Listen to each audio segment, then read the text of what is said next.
Tšau kõikidele sõnnidele ja kindlasti visake videole pöidlanuppu, liituge kanaliga, kes saab kanalit toetada, võiks ikkagi liituda peregrupiga ja muidugi võite jälgida Instagramis.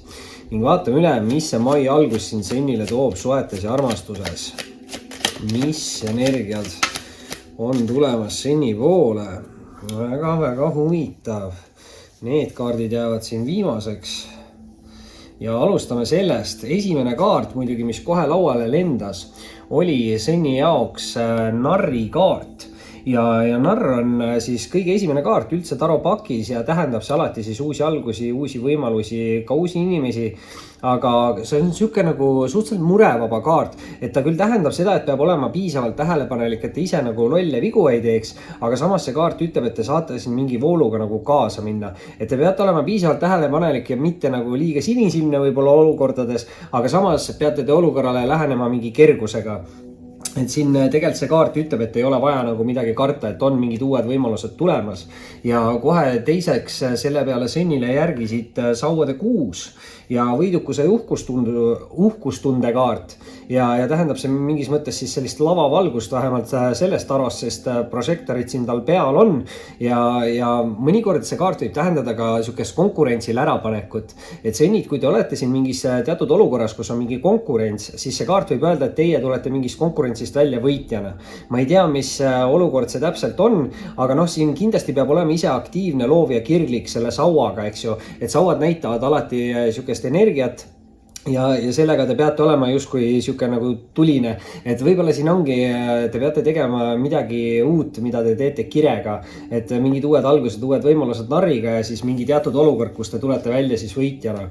Muidugi nüüd kolmanda kaardina hüppab aga sõnnile välja siia esimesse ritta mõõkade rüütel ja mõõkade rüütel on kõige kiirem rüütlikaart, ehk siis see tähendab mingeid kiireid muutusi, võib-olla ka mingit kiiret suhtlust, sest mõõgad on suhtluse kaardid, muidugi ka hästi mentaalsed kaardid ja muidugi rüütlid võivad olla siuksed austaja-kaardid, alati ei pruugi, et kui see on teie enda energia, siis võib see kaart just öelda, et te peate millegiga natukene kiiremini tegutsema.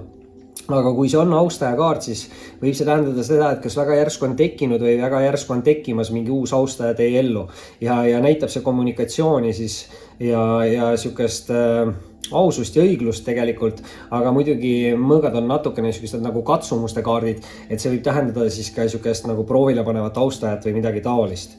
Nüüd aga teise rea juurde minnes on siin sõnnil kohe väljas müntide 4 ja müntide 4 on väga hea siuke stabiilsuse ja turvatunde kaart, aga ta on nagu säilitamise kaart või hoidmise kaart. Et see kaart just nagu negatiivse poole pealt ütleb, et hoidke nagu raha või ärge liigselt laristage või ärge liigselt usaldage mingeid inimesi, et siin keegi võib üritada teid ninapidi justkui vedada, et rahaga peab olema ettevaatlik, aga see kaart ütleb, et kui te olete nagu piisavalt ettevaatlik, siis te suudate säilitada või saavutada siis sellise hästi stabiilse ja turvalise keskkonna iseenda jaoks. Et väga hea tegelikult nagu raha ja energia, et see ei ole positiivse energiaga kaart. Küll aga nüüd tuleb pooleldi oleva energiaga kaart, sellepärast et eelviimase kaardina on siin välja anda mõõkade 7. Ja mõõkade 7 negatiivse poole pealt on siuke varguste ja valede ja saladuste kaart, aga samas jällegi positiivse poole pealt on ta siuke taktikalise käitumise kaart. Et muidugi võib siin tähendada seda, et keegi üritab taktikaliselt teid kuidagi ära kasutada, et jällegi ütlen, olge natukene ettevaatlik, keda te usaldate, aga samas võib ta näidata ka teie enda olukorda, et siin on see sauade 6, et te saavutate siin mingi uue võimaluse või tänu midagi siin toimub, eks ju, aga võib-olla selle jaoks selle mõõkade 6-ga te peate kasutama mingit teist taktikat või teist lähenemist sellele olukorrale ja see toob kaasa siis selle suurema muutluse või mingi võidukuse.